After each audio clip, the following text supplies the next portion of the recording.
Hello friends, super magic રસોઈમાં મિત્રો હું આપનું સ્વાગત કરું છું। હવે ઉનાળો આવી રહ્યો છે તો આપણે ઘરમાં જ્યાં જોઈએ ત્યાં ઘણી વખત ગરમીની જમીનમાંથી લાલ કીડીઓ, કાળી કીડીઓ બહુ જ જોવા મળે છે અને ખાસ કરીને કિચનમાં હોય ચડી જાય છે ને વસ્તુમાં, ખાવા પીવાની વસ્તુમાં જો આવી જાય ને તો આપણે હેરાન થઈ જઈએ છીએ।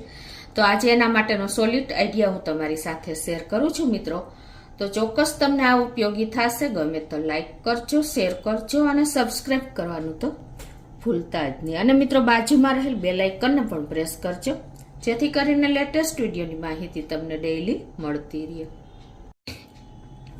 તો મિત્રો હવે જો આપણે ઉનાળાની ગરમીમાં આપણે કીડીઓથી પણ કંટાળી જઈએ છીએ, કિચનમાં તો ખાસ કરીને જ્યાં પણ। તો એના માટે તમારે પહેલો હું આજે 4 થી 5 આઈડિયા તમારી સાથે શેર કરીશ। તેમાં પહેલો આઈડિયા એ છે કે તમારે શું કરવાનું છે કે આપણે બેકિંગ સોડા એટલે કે ખાવાનો સોડા અને ખાંડ આ બંને મિક્સ કરી લેવાનું છે।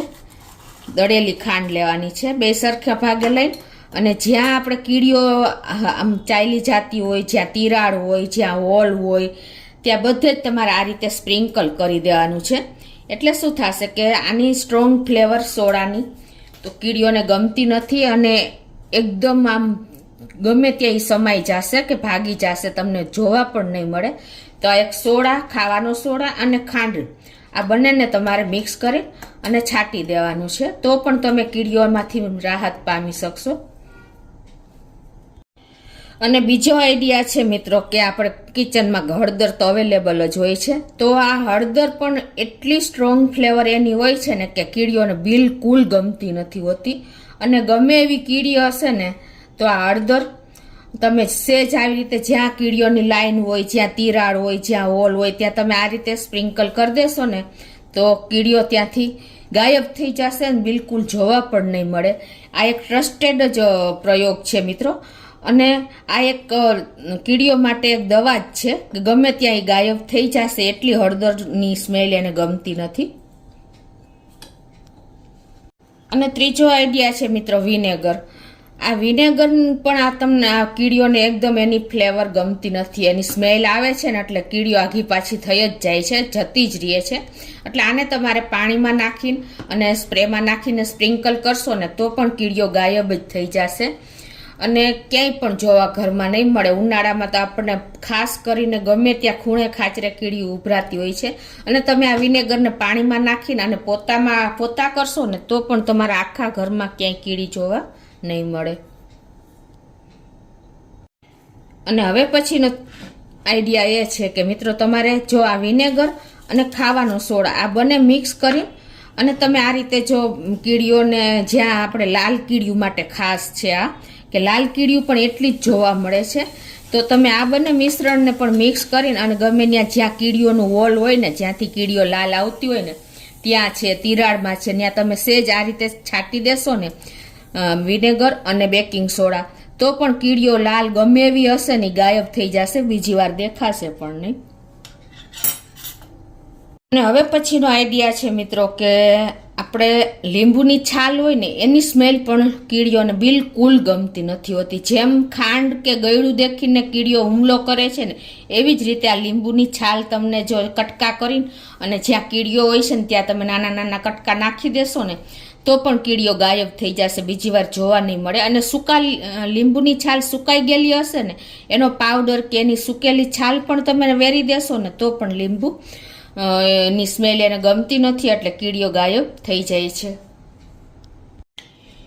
એ જ રીતે મિત્રો જો ફુદીનો હોય ને છે ને એને તમે સૂકવીને અને એનો પાવડર બનાવી લેશો ને તો આ પાવડરને પણ તમે જો કીડીયું જ્યાંથી તિરાડમાંથી કે કોઈ પણ હોલમાંથી કે ક્યાંય પણ લાઈન થઈને હોય ને ત્યાં તમે છાંટી દેશો ને તો એની સ્મેલ પણ બિલકુલ કીડીઓને ગમતી નથી હોતી। તો આ એક પણ અજમાવા જેવો જ આઈડિયા છે, નાના બાળકો હશે ને તો પણ કોઈ પ્રોબ્લેમ નહીં આવે। અને હવે પછી મિત્રો આપણે જે કપૂર હોય છે ને, તમે જોયું હશે કે જે આપણે મંદિરની જગ્યા હોય છે ને ત્યાં બિલકુલ કીડી જોવા નથી મળતી. એનું કારણ એ છે કે ત્યાં આપણે કપૂરથી દીવો કરીએ છીએ, કપૂરની બોટલ પડી હોય છે ને, તો પણ કીડીઓને આની સ્મેલ બિલકુલ નથી ગમતી. એટલે એકદમ સ્ટ્રોંગ ફ્લેવર હોય છે કપૂરની. તો આનો પણ પાવડર કરીને કે તમે ખાલી ગોળી મૂકી દેશો ને જ્યાં હોલ હોય ને ત્યાં, તો પણ કીડીઓ એકદમ ગાયબ થઈ જશે, બિલકુલ બીજી વાર જોવા પણ નહીં મળે. અને હવે પછીનો આઈડિયા એ છે કે મિત્રો, આપણે પહેલાં દાદી નાની વખતથી છે ને કેરોસીન હોય છે ઘરમાં. તો જ્યાં પણ કીડીઓ હોય છે ને ત્યાં તમે કેરોસીનવાળું પોતું કે જરાક કેરોસીનને પાણીમાં સાદું જ એમને બોટલમાં ભરીને તમે સ્પ્રે કરી દેશો ને, તો પણ કેરોસીનની સ્ટ્રોંગ ફ્લેવર એટલે કે એની સ્મેલ કીડીઓને બિલકુલ નથી ગમતી. અને જ્યાં એવી ગમે એવી કીડીઓ હશે ને તો એ ગાયબ થઈ જશે. એટલે કેરોસીન પણ આટલું જ આપણે વર્ષોથી આ કામ કરતું આવ્યું છે. આપણે વર્ષો જૂની દાદી નાનીની મેથડ પણ અત્યારે કામ જ કરે છે. અને બીજી વાત છે કે આપણે તેજપત્તા, બધાના રસોડામાં તમાલપત્ર તો હોય જ છે. આની ફ્લેવર પણ કીડીઓને બિલકુલ નથી ગમતી. ઘણી વખત આપણે ખાવાની વસ્તુમાં, દાળમાં છે, ખાંડના ડબ્બામાં છે, કે આપણે ડ્રોઅર, કબાટ, ક્યાંય પણ તમે જો આ તેજપત્તા મૂકી દેશો ને તો બિલકુલ આ ગાયબ થઈ જશે. કીડી મકોડા કાંઈ પણ કોઈ વસ્તુ જીવજંતુ તમારી ખાવાની વસ્તુમાં કે કિચનમાં જોવા પણ નહીં મળે. એટલી આ આપણે તેજપત્તાની ફ્લેવર સ્ટ્રોંગ હોય છે, તેજ હોય છે. એટલે એનાથી પણ જીવજંતુથી માંડીને કીડીઓ તો બિલકુલ, લાલ અને કાળી કીડીઓ પણ આના માટે બહુ આ તેજપત્તા બહુ કામ કરે છે. એટલે ક્યારેય પણ તમારે ટેન્શન લેવા જેવું નથી. આપણે કિચનમાં કાયમી તેજપત્તા તો જોવા જ મળે છે, તો એનો આ રીતે પણ તમારે ઉપયોગ કરવો જોઈએ. હવે પછીનો આઈડિયા એ છે કે લવિંગ. લવિંગ પણ આપણા કિચનમાં કાયમી જોવા જ મળતું હોય છે અને આપણે રસોઈમાં એનો ઉપયોગ કરતા જ હોઈએ છીએ. તો આ લવિંગની પણ એકદમ સ્ટ્રોંગ ફ્લેવર હોય છે, એટલે કે તીખી ફ્લેવર હોય છે. એનો ટેસ્ટ કે એની સ્મેલ ટચ કરતા જ કીડીઓ, ગમે એવી કીડીઓ હશે ને, ઘર છોડીને ભાગી જશે. કાયમીને માટે તમારે આ પણ એક આઈડિયા અજમાવા જેવો જ છે, કેમ કે લવિંગનું ફૂલની જે સ્મેલ હોય છે ને એકદમ તીખી હોય છે. એટલે એની તીખાશ બિલકુલ કીડી સહન નથી કરી શકતી. તો આ પણ એક અજમાવા જેવું છે. અને લવિંગને તમે કોઈ ગળી વસ્તુ, મીઠાઈના ડબ્બામાં કે ખાંડના ડબ્બામાં નાખી દેશો ને તો પણ કીડીઓ કોઈ દિવસ તમારી ખાવાની વસ્તુમાં પણ નહીં ચડે. એ જ રીતે મેં તમને કીધું કે તમાલપત્ર પણ તમારે ડ્રોઅરમાં, આપણે ખાવાની વસ્તુના ખાનામાં, ક્યાંય પણ તમે તમાલપત્ર લોટના ડબ્બામાં ક્યાંય પણ મૂકી દેશો ને તો પણ આ વસ્તુ એને કીડીઓને બિલકુલ એની સ્મેલ નથી ગમતી. હવે પછીનો લાસ્ટ આઈડિયા એ છે કે મિત્રો, બોરેક્સ પાવડર. આપણે બોરેક્સ પાવડરનો પણ ઉપયોગ કરીએ જ છીએ, કોઈ પણ અનાજમાં મિક્સ કરીને કરીએ છીએ.